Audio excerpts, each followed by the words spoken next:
બધાને દિવાળી અને બેહતા વરાના જાજા જાજા રામ રામ.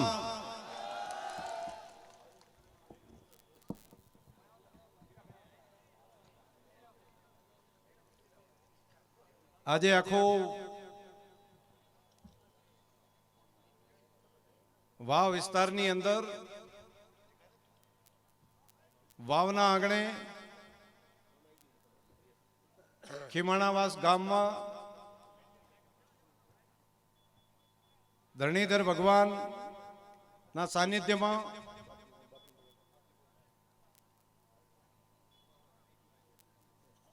માં નડેશ્વરી,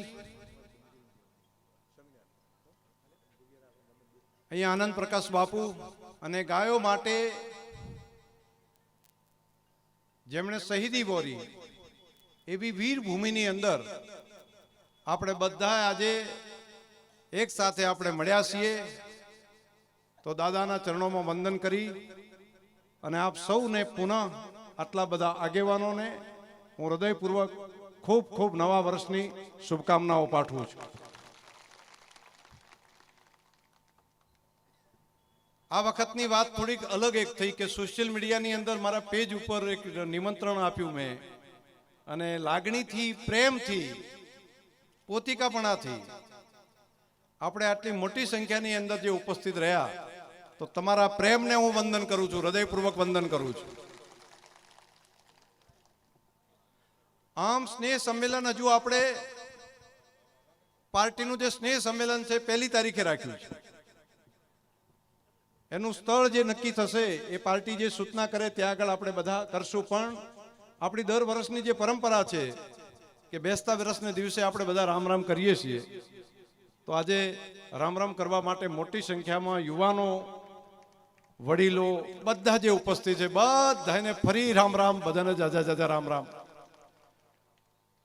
મહેમાનોની અંદર આપણા રાજ્ય સરકારના મંત્રી માન્ય શ્રી કીર્તિસિંહભાઈ વાઘેલા પધાર્યા છે, એમને પણ આપણે સ્વાગત કરીએ. આપણે વાવ વિસ્તારના બધા પ્રજાજનો વતી એવા જ આપણા લોકપ્રિય સાંસદ ભાઈ દિનેશભાઈ અનાવાડિયાજી અહીં આવ્યા છે, એમને પણ આપણે સ્વાગત કરીએ.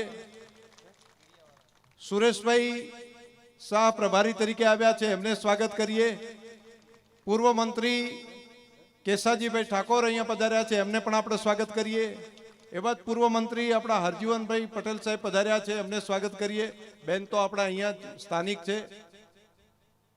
સાથે બધા આગેવાનો, દિનેશભાઈ દવે જિલ્લા પંચાયતના વિપક્ષના નેતા, આપણા મહામંત્રીશ્રીઓ 3 દિલીપભાઈ, અને બધા આગેવાનો અહીંયા ઉપસ્થિત છે. સ્થાનિક તો બધા આગેવાનોના નામ હું નથી લેતો, બાર મહેમાનોને બધા જે આવ્યા છે એ તમામ મહેમાનો, તમામ આગેવાનો બધાને હૃદયપૂર્વક આપણે સ્વાગત કરીએ છીએ, બધાને આવકારીએ છીએ.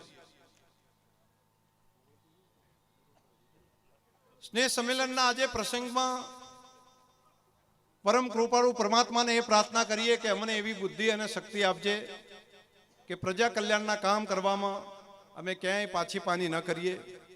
બીજાનું ભલું વિચાર કરીને બીજાના ભલા માટે સતત કામ કરતા રહા, અને એ રસ્તા ઉપર આગળ વધવા માટે તું અમને એવી શક્તિ આપ કે અનેક લોકોના આંસુ લૂસવાનું કામ કરીએ, અનેક લોકોના દુઃખ દૂર કરવાનું કામ આપણે કરીએ. પહેલા દિવસે આ પ્રાર્થના ભગવાનને કરું છું.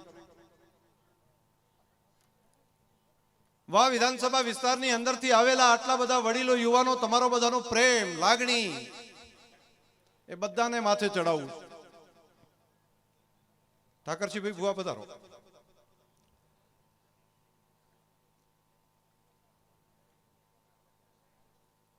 મારે કેટલીક વાતો થોડી દિલ ખોલીને બધાની વચ્ચે આજે પહેલા દિવસે તમે કહેવાય રાજકીય વાત કરું.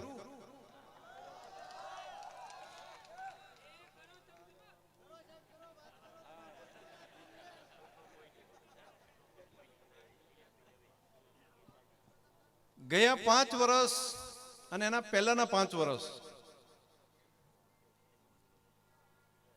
એને એક વખત આકલન કરજો બધા. એક એવો વિસ્તાર હતો જે આખો સૂકો પ્રદેશ ગણાતો, દર વખતે જેની અંદર આંતરાને બીજા વર્ષે દુષ્કાળ પડતો, અહીંથી કમાવા માટે આપણે બહાર જવું પડતું. બધાની માગણી એક જ હતી, પીવાનું પાણી મળે તો બસ. એમ પીવાનું પાણી માટે ટેન્કરથી લઈ જવા પડતા. અને એવું 1-2 વર્ષ નહોતું જોયું. કોંગ્રેસની 50 વર્ષની એક ચક્રી શાસન ચાલ્યું. એક ચક્રી શાસન છે, રાજ્યથી કરીને છે, ગામથી કરીને છે, કેન્દ્ર સુધી. અને એવા શાસનની વચ્ચે પણ 50 વર્ષ સુધી પ્રજાને ચોકડીયું ખોદાવાના કામની અંદર એના સિવાય કંઈ ન આપ્યું. એવા સમયમાંથી અગાઉના 5 વર્ષમાં આખો એક એવડો મોટો બદલાવ થયો કે ગામડે ગામડે હરિયાળી કરવા માટે નર્મદાના નહેરોનું પાણી પહોંચાડી અને ઉનાળાની અંદર પણ જાર કે બાજરી થાય. એ બદલાવના સાક્ષી તમે ને હું બધા છીએ. અને થઈ શક્યું હતું એટલા માટે તમે મને ભરપૂર આશીર્વાદ આપ્યા હતા. અને ઉપર રાજ્યની અંદર મોદી સાહેબ બેઠા હતા. અને મોદી સાહેબે, ભારતીય જનતા પાર્ટીની સરકારે આખા હિન્દુસ્તાનની અંદર સૌથી વધારે નર્મદાની નહેરો માટે કોઈ એક જગ્યાએ રૂપિયા આપ્યા હોય, હું માત્ર ગુજરાત નથી કહેતો, આખા હિન્દુસ્તાનની અંદર. અને એવડું મોટું નહેરોનું નેટવર્ક બન્યું હોય, એના કારણે જે બદલાવ આવ્યો છે તમે બધા સાક્ષી છો, તમે બધા જુઓ છો. મારે એમાં કંઈ કહેવું નથી. એમાં મકાન હતા તો ચેવા પાકા થયા હશે, સાયકલમાંથી હોન્ડા કેટલા આવ્યા હશે, જરા વિચાર કરજો. 4 વ્હીલ ગાડીઓ સુધી પહોંચ્યા છીએ અને જો બાકી હોય તો એમાંય આગળ વધવું જ. આ પાણીના કારણે થયું. તમે એ પણ બાબતના સાક્ષી છો કે 3 તાલુકાની અંદર કોલેજો દીકરા દીકરી ભણી શકે એટલા માટે આઝાદીના આટલા વર્ષો પછી કોલેજ કે કોલેજનું બિલ્ડિંગ નહોતું અને ત્યાં આપણે કોલેજની વ્યવસ્થા ઊભી કરી શક્યા અને આપણા દીકરા દીકરીઓ ઘર આંગણે ભણી શકે છે. આઝાદી પહેલા જેટલી હાઈસ્કૂલો સરકારી હતી એના કરતાં ડબલ જેટલી હાઈસ્કૂલો આપણા વિસ્તારની અંદર એ અગાઉના 5 વર્ષની અંદર આપણા વિસ્તારમાં આપણે કરી શક્યા. અને પૂર આવ્યું હોય, કોઈ આફત આવી હોય તો એના પણ તમે બધા સાક્ષી છો કે એમાં કોઈ દિવસ પાછી પાની નથી કરી. અને અહીંથી ખાલી નહીં, ગાંધીનગરની તિજોરી પણ સરકારે આ વિસ્તાર માટે ખુલ્લી મૂકી હતી. એના તમે બધા સાક્ષી છો, પોતે સાક્ષી છો. બધા ઉદારતાપૂર્વક કામ કર્યું. હવે એ 5 વર્ષના લેખો જોખા, નડાબેટ હોય, નડાબેટનું બોર્ડર ટુરિઝમ હોય, અહીંયા આપણે સોલાર પાર્ક હોય, આ બધા કામ એક એક પીએસસી, સીએસસી, નવા પેટા સેન્ટર કેટલા, સીએસસીઓ કેટલી, એ બધાનો સરવાળો મારજો. અને ગયા 5 વર્ષ જુઓ, અત્યારે ચાલુ છે 5 વર્ષ, કોઈ એક મોટી નવી ઈટ કે એક નાનું બિલ્ડિંગ પણ બન્યું હોય આ વિસ્તારમાં, કે તીડ આવ્યા હોય, પાણી આવ્યું હોય, વરસાદ આવ્યો હોય અને આવીને કોઈએ આવીને એમ કીધું હોય કે લ્યો તમારા ખાતાની અંદર 25,000 રૂપિયા જમા કરાવીએ છીએ, એવું હોય તો પણ તમે જરા કહેજો. મને કહો થયું છે ક્યાંય? અને મોલ્યાવર હે કેટલા ધોવાઈ ગયા હતા 2017માં, એના તમે સાક્ષી છો ને બધા. પણ મોદી સાહેબની સરકાર થેલા લઈ લઈ અને ગામમાં આવે, કેસની લઈને આવે અને ગણપતિ કેશ ડોલ, ઘરવખરી, જમીન ધોવાણ, પાક નિષ્ફળ, પશુના આટલા રૂપિયા, આ બધી બાબતોના એક એક વ્યક્તિ આ વિસ્તારના સાક્ષી હશે. અને કર્મયોગી તરીકે, તમારા એક સેવક તરીકે મારાથી બનતું હતું એ કામ કરવામાં કોઈ કચાશ મેં નથી રાખી. અને એવું તમને લાગતું હોય કે એ ટાઈમે કામ ખૂબ સારું કર્યું હતું, ખૂબ લાભ આ વિસ્તારને આપ્યો તો, ખૂબ ફાયદો થયો તો, એવું લાગતું હોય તો મને એકવાર હોંકારો કરો, ફાયદો થયો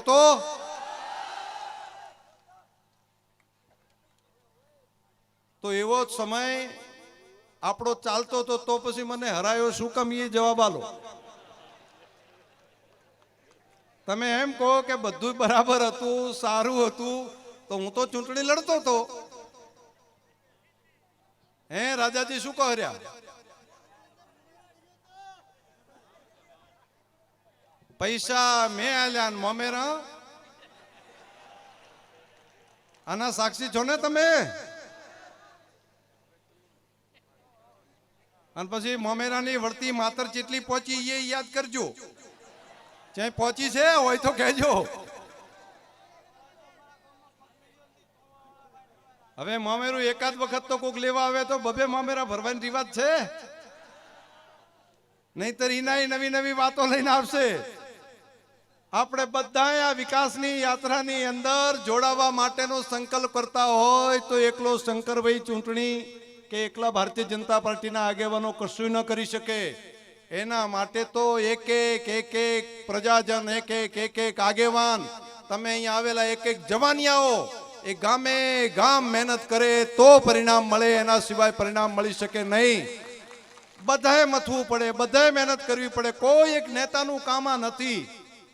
અને હું જ જો એવું કંઈ કરી શકતો હોય ને મારા કારણે જીતી શકાયું હોય તો હું ના જીતી જાઉં. મારી તાકાતથી હું જીતી નથી શકતો, આ મને ખબર છે. અહીંયા જીતવાનું કારણ જો કોઈ હોય તો ભારતીય જનતા પાર્ટીના એક કાર્યકર્તા, એક આગેવાન. અને કોઈ દાડો ચાય દેખાતા ના હોય, મિટિંગોમાં ન જતા હોય, આગેવાનીએ ચાય ન કરતા હોય, ગામમાં ક્ષેત્રમાં ચેરા વાળતા હોય, ગામમાં જવાનિયાઓને કામ કરતા હોય, ઈ જે દાડે મથવા મળે ને તે દાડે પરિણામ મળે છે. આ વાત મેં જોઈ છે. એ જે દિવસે ગામની અંદર મંડી પડે ગઈ એ કઈ નહીં, અમારે આ કરવું છે.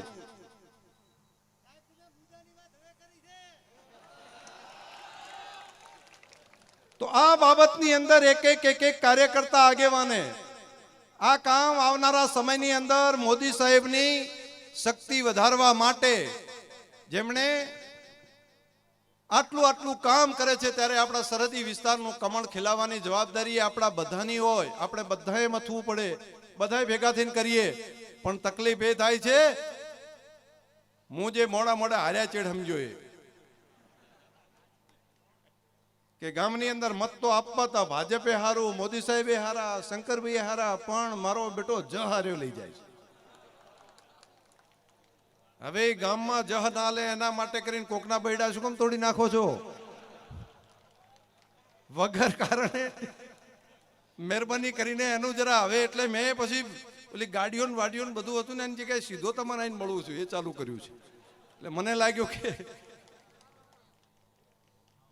એ આવો, આપણા પૂર્વ MP હરિભાઈ સાહેબ પધાર્યા છે, આપણે એમનું સ્વાગત કરીએ તાલીઓથી જોરદાર.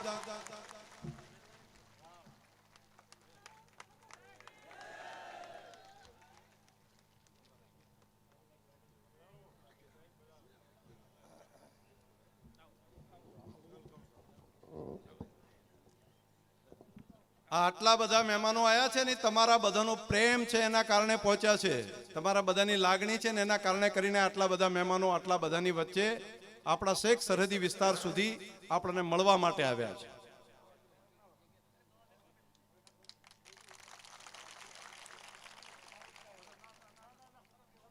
આપણા હરિભાઈ સાહેબનું સ્વાગત થઈ રહ્યું છે, આપણે જોરદાર એક વખત તાલીઓથી વધાવો બધાય.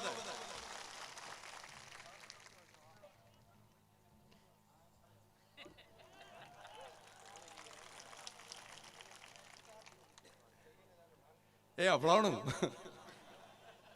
તમને બધાને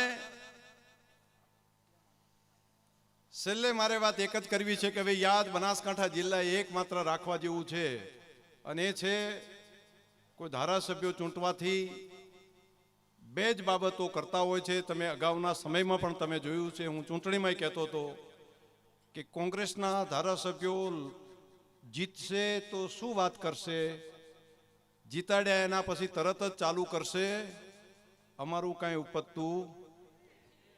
આ 5 વર્ષ હું અગાઉ કહેતો એવું ભાળ્યું છે ને બધાએ. અને જેવું પાણી છોડાવો ત્યાં સરકારમાં અમે બધા આગેવાનો બેસીને એમ કહીએ કે નર્મદાનું પાણી અહીંયા આગળ હવે છોડાય રહ્યા, નિર્ણય થાય એટલે હેન્ડલ લઈને નેર ઉપર જતું રહેવાનું. અને એનો ફોટો પડાવવા વગરનું કોઈ કામ તમે ભાળ્યું હોય તો કોઈ એમ આ બધાએ ભાળ્યું છે ને, આમ જોયું છે ને. હવે લંપી વાયરસ આવે તો ગૌ ભક્તો કેટલી મહેનત કરતા, ગામો ગામ યુવાનોની ટીમ એ રાત દિવસ મહેનત કરે, લાડવા ખવડાવે, એમની સેવા કરે. ડેરીના એક અધિકારીઓ, એઆઈ કર્મચારીઓ, ગામે ગામના દરેક ગામના એઆઈ કર્મચારીઓ પોતે ઇન્જેક્શન દવાઓ લઈને પહોંચે. એના માટેના પાવડર આપણે તૈયાર કર્યા, ઝીંક પાવડર તૈયાર કર્યો, બાકી પાવડર તૈયાર કર્યો. ગામે ગામથી યુવાનોએ, ગામ લોકોએ બધા ફાળો કરીને પણ ગૌ માતાને ખવડાવ્યું. હવે આ સેવા કરવાને કારણે એનું ઠીક થાય ને. આ બધાએ મહેનત કરી ત્યારે ગૌ માતાને કંઈક ને કંઈક સહાય આપણે મદદરૂપ થઈ શક્યા બધાએ ભેગા કરીને ને. હવે ખાલી આમ બાધા લઈ લ્યો તો કૃષ્ણ ભગવાનને સમજણ નહીં પડતી હોય, ધરણીધરને ભગવાનને ખબર નહીં પડતી હોય કે મારે મારી ગૌ માતાની ખબર રાખવી પડે. એમાં કોઈ એમ કે ના ફલાણા ભાઈ એમ કે બાધા લ્યો હું હેડતા અહીં કન જઈશ, તો હેડતા જવાને કારણે અને એ કમ્પ્લેટ કોરોડ પેલો લંપી હવે મટી ગયા પછી બાધા લેવાની અને પછી કહેવાનું કે આ લંપી મેં બાધા લીધી ને એટલે મટી ગયો છે. તમે જરા વિચાર કરો આ સ્થિતિ આ વિસ્તારની અંદર કઈ હદે. ખરેખર તો ધારાસભ્ય તરીકે એવું કહેવું પડે કે ગૌ માતાને મદદ કરવા માટે મારાથી બનતી બધી હું મદદ કરીશ. પોતાના 25-50 લાખ રૂપિયા, 2 ગાડીઓ હોય તો 1 ગાડી ઓછી કરીને કરે, 4 બંગલા કર્યા હોય તો 1 બંગલો આગા પાછો કરીને કે ગૌ માતા માટે મદદ કરીશ. આ સમય હતો મદદ કરવાનો એક વ્યક્તિએ, પણ એના બદલે જઈને એમ વાત કરવી હું બાધા લઈ હેડતા જવાને. કાનુડાને સમજણ પડતી જ નહીં હોય કે ભાઈ મારી જેને ગાયો આખી જિંદગી ચારી છે એ ગૌ માતાને મારો રક્ષણની જવાબદારી છે. તમે બાધા લો તો જ ભગવાન માને, નહીતર ભગવાનને સમજણ નથી પડતી. ભગવાનને છેતરવા માટેના ધંધા જે ચાલી રહ્યા છે અને કઈ રીતે ઇમોશનલ બ્લેકમેલિંગ કરવું એક વ્યક્તિ આ વિસ્તારનો જરા સમજે. અને આટલેથી નથી પતતું. મને કીધું ઘણાએ અહીંયા આગળ બેઠા છે અમારા 2-3 આગેવાનો, હમણાં મારી સાથે જોડાણા પછી કીધું કે શંકરભાઈ કાચ છીરીક ફોડ્યા હતા એ મને ખબર છે. જાતે ગાડીઓની અંદર જાતે કાચ ફોડવા, જાતે જઈને સ્ટન્ટ કરવા અને પછી જઈને એમ કેવું કે ભાજપ વાળાએ હુમલો કર્યો છે. હું આ વાત એટલા માટે કહું છું કે આવી એક રાજનીતિ આ વિસ્તારની અંદર ચાલી રહી છે. એક જ્ઞાતિને બીજી જ્ઞાતિથી લડાવવી, નવા સ્ટન્ટો કરવા, નવા ઇસ્યુ ઊભા કરવા અને પ્રજાનો વિકાસ થઈ શકે, પ્રજાનું ભલું થાય એવા રસ્તાઓ પર જતા અટકાવવા માટેનું કામ ચાલે છે. ત્યારે અત્યારે તમારો ઉત્સાહ છે ને વાત હું એટલા માટે કરું છું કે આવા કાવા દાવા અને આવી રાજનીતિ ચાલશે એ ટાઈમે તમારે કાન અને આંખ બધું ઉઘાડું રાખવું પડશે. છેલ્લા દિવસોની અંદર આગા પાછા આવા કરીને કરે અને આપણને એમ જે લાગે કે ઓહો આવું થઈ ગયું, આવું કરી નાખ્યું, તો આવું કરવા માટેના કાવા દાવાની રાજનીતિ એક જગ્યાએ ચાલી રહી છે. તો એ ટાઈપે તમે બધાએ સજાગ રહેવું પડશે. એમાં એકલો શંકરભાઈ કશું ન કરી શકે. મારા એક યુવાન, એક માતાઓ, બહેનો, વડીલો એ બધાએ ભેગા થઈને વાવના ઉજ્જવળ ભવિષ્ય જે વિકાસની યાત્રા અટકી છે એને આગળ લઈ જવાનું કામ આપણે બધાએ કરવું પડશે. નહીતર એ વિકાસને રોકવા માટેના કામ માટે આવા ષડયંત્રો ચાલ્યા છે. અગાઉ અનેક તમે જોયા છો, એના જાતે સાક્ષી છો બધા. તો મારી તમને બધાને પ્રાર્થના આજના દિવસે એ પણ છે કે સજાગતા પૂર્વક એક યુવાન, એક વડીલ બધાએ ભેગા થઈને કામ કરશું તો કમળ ખીલશે. અને કામ કોના માટે કરવું છે? કામ માત્ર શંકરભાઈ માટે નથી કરવું, કામ એમના માટે કરવું છે આપણે કે વર્ષોથી ભગવાન રામ 14 વર્ષનો વનવાસ તો પૂરો કર્યો હતો, પણ એ પછી પણ એક ટેન્ટમાં બેઠા હતા અને રામ જન્મભૂમિનું કામ એક પણ ટીમ્પુ લોહી રેડ્યા સિવાય ભગવાન રામના ભવ્ય મંદિરનું નિર્માણ કરવાનું કામ જે નરેન્દ્રભાઈ મોદીના નેતૃત્વવાળી સરકાર, યોગીજીના નેતૃત્વવાળી સરકાર કરતી હોય એમના માટે કામ કરવું છે. કેટલાય વર્ષો સુધી આપણે જોયું છે, આપણે સાક્ષી છીએ કે રુદ્રાક્ષની માળા પહેરવાની અંદર દેશના વડાપ્રધાનો માળા ફેરવવાની અંદર, કપાળની અંદર તિલક લગાડવાની અંદર શરમ અનુભવતા હતા. એની જગ્યાએ ભગવાન મહાકાલના મંદિરની અંદર, કાશી વિશ્વનાથના મંદિરની અંદર કે બદ્રી કેદારની અંદર જઈને દેશના વડાપ્રધાન અહીંયા આગળ તિલક કરી, રુદ્રાક્ષની માળા ધારણ કરી અને હર હર ભોલે જ્યારે બોલતા હોય મને લાગે છે કે આપણા મત આપ્યા તે વસૂલ છે. એ માણસ માટે આપણે કામ કરવું છે. દર વખતે આવીને આતરા દિવસે પાકિસ્તાન અટકચાળા કરે અને આપણા દેશના નેતાઓ એમ બોલે ઠીક હે હમ દેખતે હે, હમ જવાબ દેંગે, કશું ના ચાલે. અને ઉરીના હુમલા પછી હિન્દુસ્તાનના પાયલોટો અહીંથી ફાઇટર લઈ અને નીકળે અને પાકિસ્તાનની ધરતીમાં જઈને એના કેમ્પને નાબૂદ કરવાનું કામ કરે, સર્જિકલ સ્ટ્રાઇક કરીને. એ લીડરશીપ જે નરેન્દ્રભાઈ મોદીની છે એના માટે કરીને એમના નેતૃત્વની અંદર આપણે આ કામ કરવું છે. હિન્દુસ્તાનનું સ્વાભિમાન જગાડ્યું છે. દુનિયાના ઇતિહાસમાં ક્યારેય એવું નથી સાંભળ્યું કે બે દેશો લડતા હોય અને બે દેશો યુક્રેન અને રશિયા લડતું હોય અને ભારતના છોકરાઓ ત્યાં ફસાયેલા હોય 28-30 હજાર, અને હિન્દુસ્તાનના વડાપ્રધાન ફોન કરે કે મારા દેશના છોકરાઓને મારે હિન્દુસ્તાનમાં પરત લઈ જવા છે, તમારી લડાઈ જે ચાલતી હોય એ 2 દાડા માટે બંધ કરો ભાઈ, બે હામામાં, અને બે દેશની તોપો બંધ થાય અને ભારતનો તિરંગો લઈ અને જે વિદ્યાર્થી નીકળે અને તિરંગો જાય, જ્યાં જ્યાં તિરંગો લઈને નીકળે ત્યાં તોપોના અવાજ બંધ થઈ જાય. આવું દુનિયાની અંદર ક્યારેય કોઈએ નથી જોયું.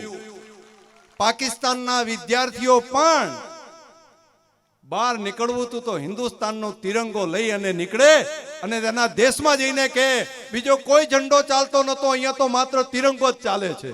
અને આ ધરતીમાં નહીં, યુક્રેનની ધરતીમાં આ સ્વાભિમાન આપવાનું કામ જે નેતાએ કર્યું છે એ નરેન્દ્રભાઈ મોદી માટે આપણે બધાએ કામ કરવાનું છે. આપણે કામ કરીએ છીએ તો એના માટે કામ કરવું છે. જેમણે ગૌવંશ પ્રતિબંધ માટેનો કાયદો ગુજરાતની વિધાનસભામાં અહીંયા લાવી અને ગૌ માતાની હત્યા ધરતી ઉપર નહીં થઈ શકે, ગૌ માતાનું ટીમ્પું લોહીનું આ ધરતી ઉપર નહીં થઈ પડી શકે, એનો કાયદો લાવવાનું કામ જે સરકારે કર્યું છે એ નરેન્દ્ર મોદીની સરકાર અને એ નેતૃત્વ માટે કરીને આવનારા સમયમાં આપણે કામ કરવું છે. મારા મનમાં અનેક સપનાઓ છે. આખા રાજ્યની અંદર સેવાડાનો આ વિસ્તાર એ સૌથી અગ્રહરોળનો વિસ્તાર થાય. અહીંયા કોઈ ગરીબ તકલીફ વાળું, કોઈ મુશ્કેલી વાળું ન મળે, દરેકને સુખ મળે, દરેકના આંસુ લુખવા છે. અને આખું આ રણ એ ભવિષ્યની અંદર સમૃદ્ધિ માટેનું મોટું કારણ બનશે. આજે જે 10મામાં ભણે છે, 12મામાં ભણે છે, આખી ફોજ ભણી રહી છે, એ ગ્રેજ્યુએટ થશે. એના માટે રોજગારીના દ્વાર ઊભા કરવા પડશે. આજે કહેશું તો આટલી વ્યવસ્થામાં નહીં થઈ શકે, એટલા માટે નવા નવા રોજગાર ધંધા નહીં થાય તો કઈ રીતે રોજગારી ઊભી થશે? આજે જે 12મામાં છે, આજે જે ગ્રેજ્યુએટ થઈ રહ્યા છે, એ બધાને જોબની જરૂરત પડશે. સરકારી નોકરીમાં કેટલી વ્યવસ્થા ઊભી કરી શકશું? તો એના ફ્યુચર માટે પણ રસ્તો જો કોઈ હોય તો આખા બનાસકાંઠા માટે આ રણ છે. અને રણની અંદર ગ્રીન હાઇડ્રોજન ટેકનોલોજી એ આખો હિન્દુસ્તાનનું કાયા બદલી નાખશે. જે પ્રમાણે આરબ દેશોની અંદર તેલના કુવાએ જે સ્થિતિ બદલી, હું નજર સામે આટલા બધાની હાજરીમાં જોઈ રહ્યો છું. આ મારી આગાહી કે ભવિષ્યવાણી નહીં, પણ આપ સૌ યાદ રાખજો કે એક વખત બેસતા વર્ષના દિવસે એક આગેવાને એમ કીધું હતું કે રણ આજે આપણને પડકાર રૂપ છે, પણ આવતીકાલે આપણું ભવિષ્ય બનાવવાનું કામ એ આ રણ બનવાનું છે. અને મોદી સાહેબ એના માટે કામ કરી રહ્યા છે, આપણા બધા માટે, એક એક વ્યક્તિ માટે. અને એમાંય પછી એમ કહે છે કે રણ વેચી માર્યું. હા, આ જેવું ચાલુ કરશું ને, ખબર છે તમને બધાને, જેવો સોલાર પાર્ક ચાલુ કર્યો ને રાગાનેસડામાં, તો એ જ લોકો ઝંડા લઈને નીકળ્યા હતા. સોલાર પાર્ક ના ચાલવો પડે ને જમીન વેચી મારીને આવું ચાલતું હતું.